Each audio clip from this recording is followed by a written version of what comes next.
Hello guys, welcome to back my channel golden medicine points, जहां आपको मिलती है दवाइयों की संपूर्ण जानकारी। फ्रेंड्स, आज के इस वीडियो में हम बात करेंगे डेक्सोरेंज सिरप के बारे में।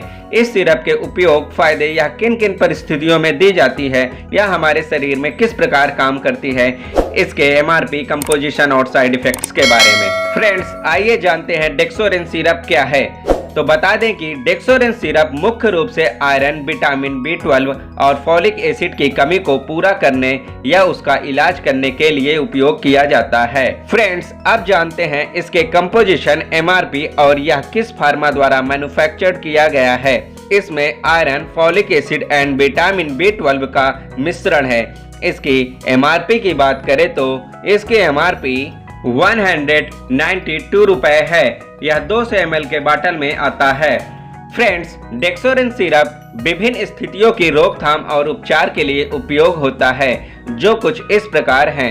इम्यूनिटी बूस्टर, यह कम प्रतिरक्षा वाले रोगियों के मामले में प्रतिरक्षा को बढ़ाने के लिए एक स्रोत के रूप में उपयोग किया जाता है। फ्रेंड्स, एनीमिया में आयरन की कमी से होने वाले एनीमिया के मामलों में भी यह उपयोग किया जाता है। आयरन के कम सेवन से खून की कमी, विटामिन B12 और आयरन की कमी के कारण होने वाले मेगालोब्लास्टिक एनीमिया के मामलों में होता है। कमजोरी में, सामान्य कमजोरी के मामलों में भी इसका उपयोग किया जाता है, क्योंकि यह शरीर को आयरन, फॉलिक एसिड और विटामिन B12 का जरूरी मात्रा में पोषण देता है। फ्रेंड्स, गर्भावस्था में गर्भावस्था से प्रेरित एनीमिया को रोकने या इलाज करने के लिए भी उपयोग किया जाता है, क्योंकि गर्भावस्था के दौरान शरीर ज्यादा पोषक तत्वों की मांग करता है। फ्रेंड्स, स्तनपान कराने वाली माताओं के लिए उपयोग किया जाता है, क्योंकि शरीर में पोषक तत्वों की मांग बढ़ जाती है। फ्रेंड्स, भूख में कमी, कम भूख वाले रोगियों में भूख बढ़ाने के लिए इसका उपयोग किया जाता है। फ्रेंड्स, अब हम आपको बताएंगे कि डेक्सोरेंज सिरप हमारे शरीर में कैसे काम करता है। चलिए शुरू करते हैं। डेक्सोरेंज मूल रूप से फेरिक अमोनियम साइट्रेट की एक रचना है, जिसमें 16.5% और 18.5% के बीच आयरन होता है।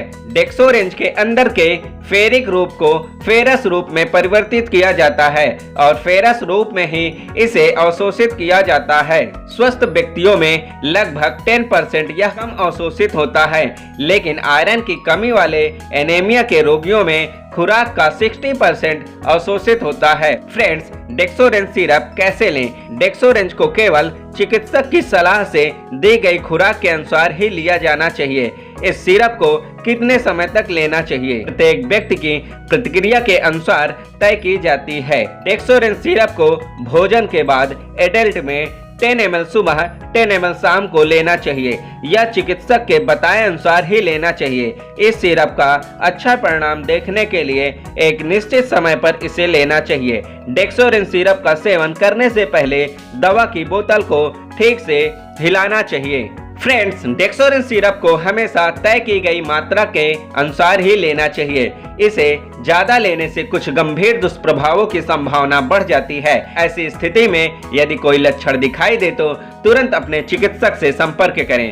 फ्रेंड्स, डेक्सोरेंज सिरप की खुराक भूल जाने की स्थिति में यह प्रभाव नहीं दिखाता है, क्योंकि इसके लाभकारी प्रभाव देखने के लिए दवा की एक निश्चित मात्रा हमेशा शरीर में मौजूद होनी चाहिए। डेक्सोरेंज सिरप की भूली हुई खुराक को याद आते ही तुरंत लेनी चाहिए, लेकिन यदि दूसरी खुराक लेने का समय पहले से ही हो गया है तो दूसरी खुराक ना लें। फ्रेंड्स, कुछ स्थितियों में डेक्सोरेंज सिरप का इस्तेमाल नहीं करना चाहिए, जैसे लीवर के रोग, किडनी के रोग, एलर्जी, गैस्ट्रिक इत्यादि में। फ्रेंड्स, आइए जानते हैं डेक्सोरेंज सिरप के कुछ कॉमन साइड इफेक्ट्स के बारे में, जैसे मछली होना, अपच, पेट खराब होना, आयरन के सामग्री के कारण मुंह में कड़वा स्वाद, खुजली होना इत्यादि। फ्रेंड्स, इस वीडियो में दी गई जानकारी अगर आपको पसंद आई हो तो प्लीज इस चैनल को लाइक, शेयर एंड सब्सक्राइब करें। नीचे बेल आइकन को प्रेस करें ताकि ऐसे ही लेटेस्ट वीडियो आप तक सबसे पहले पहुंचे। Thanks friends.